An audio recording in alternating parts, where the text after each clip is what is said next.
Hi friends, welcome back. ഇന്നത്തെ നമ്മുടെ ഇഫ്താറിൻ്റെ special നമ്മളിന്ന് ബീഫ് കിട്ടിയപ്പം ബീഫാണ് ഇന്ന് ഉണ്ടാക്കാൻ പോണത്. അപ്പോൾ ബീഫ് നമ്മൾ കറിയും വെക്കുന്നുണ്ട്, കുറച്ച് ഫ്രൈയും ചെയ്യുന്നുണ്ട്. അപ്പോൾ രണ്ടും ഒരുമിച്ചാണ് വെക്കുന്നത്. അതിൽ നിന്നും കുറച്ച് ഫ്രൈ ചെയ്യാനെടുത്തതിന് ശേഷമാണ് നമ്മൾ കറിക്ക് എടുക്കുന്നത്. അങ്ങനെ ഇതാ നമ്മൾ ബീഫൊക്കെ കട്ട് ചെയ്ത് കഴുകി ഒന്ന് കറി വെക്കലാണ്. ഇന്ന് കുറച്ച് നേരം വൈകിട്ടാണല്ലേ കിച്ചണിലേക്ക് വന്നത്.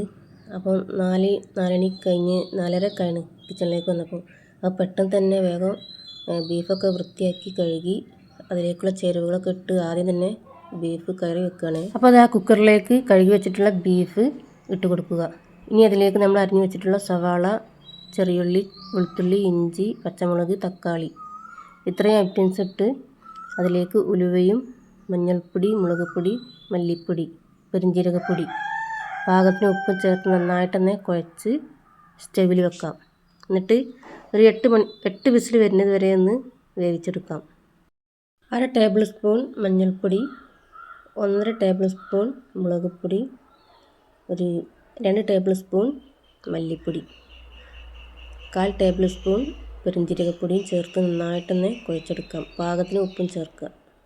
പിന്നെ കറിവേപ്പ്, മല്ലിച്ചപ്പ്, പുതിന അതൊക്കെ ഇട്ട് നന്നായിട്ട് തന്നെ യോജിപ്പിച്ച് സ്റ്റവിൽ വെക്കാം. ഇന്ന് കുറച്ച് നേരം വൈകിയതുകൊണ്ട് പെട്ടെന്ന് തന്നെ ഇട്ടാണ് ഈ പരിപാടിയൊക്കെ ചെയ്യുന്നത്. അപ്പോൾ ഒറ്റയ്ക്ക് എല്ലാ പണികളും എടുക്കണ്ടേ. മോള് ട്യൂഷന് പോയതാണ്. പിന്നെ അവൾ വന്നാൽ ഒഴുക്കുന്ന ക്ഷീണവും കുഴക്കൊക്കെയാണ്. അപ്പോൾ പിന്നെ അതിനൊന്നും കിട്ടൂല.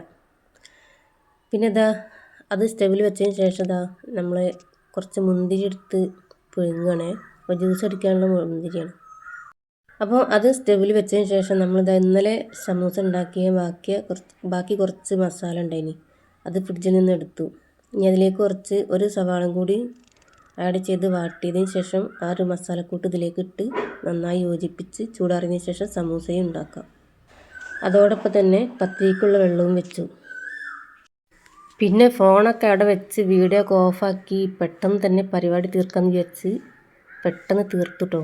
അങ്ങനെ ബാങ്ക് കൊടുക്കാനായപ്പോഴേക്കും പത്തിരിയും കറിയും ബീഫ് ഫ്രൈ എല്ലാം അവിടെ റെഡി ആയിട്ടുണ്ട് കേട്ടോ. വീഡിയോ എടുക്കാൻ ശരിക്കും കഴിഞ്ഞിട്ടില്ല, എന്നാലും ഒപ്പിച്ചെടുത്തിട്ടുണ്ട്. പെട്ടെന്ന് തട്ടിക്കൂട്ടിയ പരിപാടിയായിട്ട് ഇന്നത്തേത്. അപ്പോൾ നല്ല ടേസ്റ്റി ആയിട്ട് തന്നെ ഈ ഒരു ബീഫ് കറിയൊക്കെ കിട്ടിയിട്ടുണ്ട്. അപ്പോൾ ഇത്ര മാത്രമുള്ളൂ കേട്ടോ ഇന്നത്തെ വീഡിയോ. അപ്പോൾ വീഡിയോ ഇഷ്ടപ്പെട്ടിട്ടുണ്ടെങ്കിൽ എന്തായാലും ലൈക്ക് ചെയ്യുക, കമൻറ്റ് ചെയ്യുക. സബ്സ്ക്രൈബ് ചെയ്യാതെ കാണുന്നവരാണെങ്കിൽ പെട്ടെന്ന് തന്നെ സബ് ചെയ്ത് സപ്പോർട്ട് ചെയ്യുക. ഓക്കെ, അടുത്ത വീഡിയോയുമായി വീണ്ടും കാണാം.